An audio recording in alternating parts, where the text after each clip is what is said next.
ইসলাম সম্পর্কে নন মুসলিমদের ভুল বুঝাবুঝি দূর করতে ইস্ট লন্ডন মসজিদের অ্যাওয়ারনেস প্রজেক্টের উদ্যোগে 2 দিনব্যাপী ওপেন ডে ও এক্সিবিশনে ছিল লাইভ প্রেয়ার অ্যান্ড ভিডিও, ইসলাম ধর্মের বিভিন্ন বিষয় নিয়ে প্রদর্শনী, বিনামূল্যে ধর্ম বিষয়ক বই বিতরণ এবং ইস্ট লন্ডন মসজিদ ও লন্ডন মুসলিম সেন্টার ঘুরে দেখার ব্যবস্থা। নন মুসলিম নারী পুরুষরা প্রবল আগ্রহ নিয়ে এই এক্সিবিশনে অংশগ্রহণ করেন। About Muslim or Islam religion, so we thought we'd come to broaden our minds, and I've been pleasantly surprised from what I've read.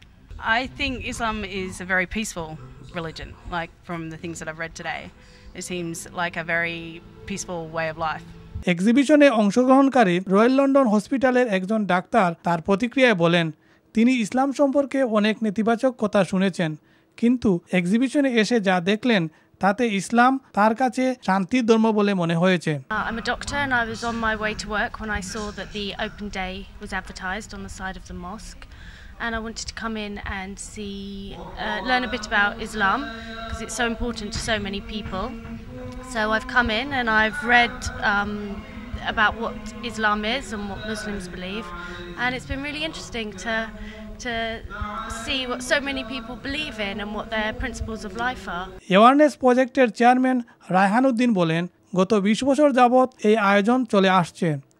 প্রতি বছর এরকম 4টি এক্সিবিশন ও ওপেন ডে অনুষ্ঠিত হয়। ও মুসলমান হকলের কাছে একটা ফিয়ার আছে, একটা ডর আছে, যেনে মুসলমান হল তারা মসজিদ কিতা করেন, তারা মুসলমান হলে কি কি করেন।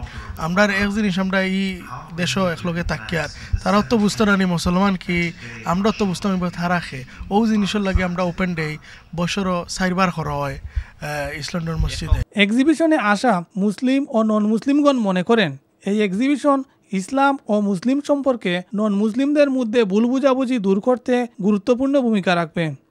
জাকির হোসেন কোয়েস, বাংলা টিভি।